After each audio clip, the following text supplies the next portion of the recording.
They thought they were reviving their faith. Turns out they may have revived measles. By now, you may have heard about what happened at Asbury University, a small private Christian school not too far from Lexington, Kentucky. On February 8th, dozens of students lingered after an ordinary morning chapel service to continue singing and praying together.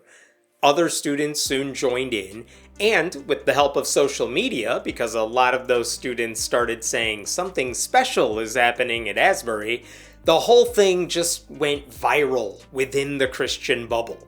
People kept singing and praying and listening to sermons, and the chapel service turned into a 24/7 Christian Woodstock. Today, inside the revival at Asbury University in Kentucky, that's now spreading to other college campuses across the country.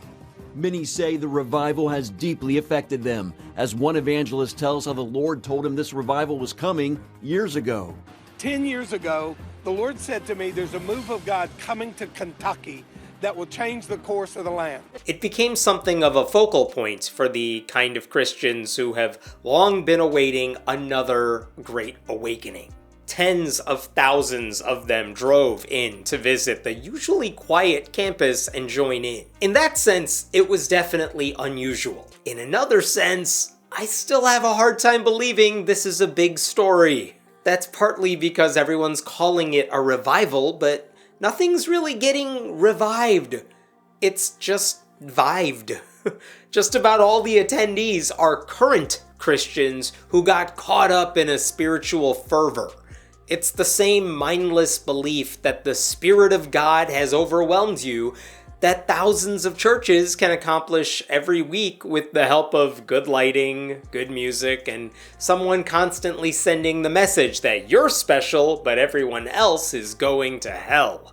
The only difference is that this gathering was allowed to keep going throughout the night, and then several nights after that. And when people saw it was becoming a big story, they wanted to be a part of it. Jesus wasn't taking the wheel. They used GPS to drive themselves to Kentucky. My point is, there's no reason to believe non-Christians were swept up by any of this. And if Christians at a Christian college are inspired to do Christian things, only to be joined by other Christians who want to be part of a Christian event, it's not exactly a news story warranting this much press. I mean, if there was a Taylor Swift concert and afterwards her hardcore fans stuck around and began singing her library of songs nonstop, and other fans drove in to join them, and no one was kicking them out, that would be interesting, but also, I mean, that's why they're super fans. You know what would be a story? If a spiritual revival broke out at an American Atheist convention. Call me when that happens, and then we'll talk about something special happening in the name of Jesus. Anyway, I'm not even trying to bash them.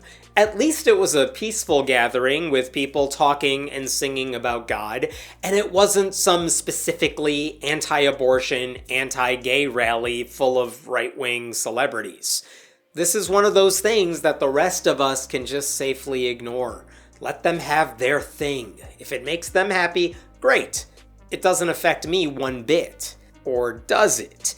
Because it turns out the site of that Christian gathering may have been the launching pad for a measles outbreak. On February 24th, the Kentucky Cabinet for Health and Family Services announced that an unvaccinated resident of Jessamine County, who now has a confirmed case of measles, attended the gathering at Asbury University on February 18th during the heart of the revival. And since measles is a highly contagious respiratory virus, there is concern that the others at Asbury may have been exposed to it. Anyone who attended the revival on February 18th may have been exposed to measles, said Dr. Steven Stack. He told them to quarantine and get the measles vaccine, and if they're symptomatic, go into isolation and get tested. That's adorable that he thinks the sort of people who attended that event would do any of those things. They didn't do it the first time. I doubt they're about to start now. What's obviously concerning is not just that someone with measles was in the middle of a massive crowd, but that the massive crowd probably includes a lot of people who reject science, who are unvaccinated, and who have no interest in letting a medical expert override their spiritual enjoyment. They're not going to stop going to church for a week, even if they have symptoms, just because a doctor told them to. That's religious persecution, they'll say, as they slowly get a runny nose and their body temperatures rise. I don't know they'll do that for a fact, but given the percentage of Christians who's denied the seriousness of COVID and reject vaccinations, there is good reason to be worried. The Centers for Disease Control and Prevention even says about 1 in 5 people who are not vaccinated for measles get hospitalized. And they really affect children under 5, pregnant women, and anyone with compromised immunity systems. Their ignorance could hurt a lot of very vulnerable people. This is happening because more people, especially conservative Christians, have turned vaccines into a culture war issue. The CDC now estimates over 250,000 kindergartners are not sufficiently protected from the virus. That could mean the people who probably claim to be pro-life went to a Christian event, then returned home and became walking health hazards for the children around them. They care so little about kids who are out of the uterus, they refuse to get vaccinated and refuse to get their kids vaccinated, making all of them more likely to catch and spread a viral disease.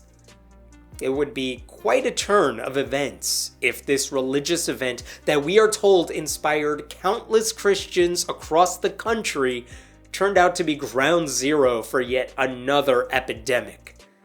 If there's any silver lining, though, it's that even though this is the 3rd case of measles confirmed in Kentucky in 3 months, those previous 2 did not pose a public health threat.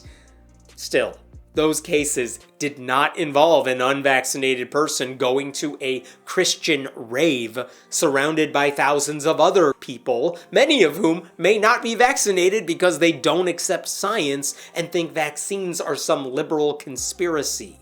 So far, we have not heard of other cases of measles resulting from the Asbury gathering. The key words being so far. As I'm making this video, the university has not issued any sort of public statement yet about the potential measles outbreak.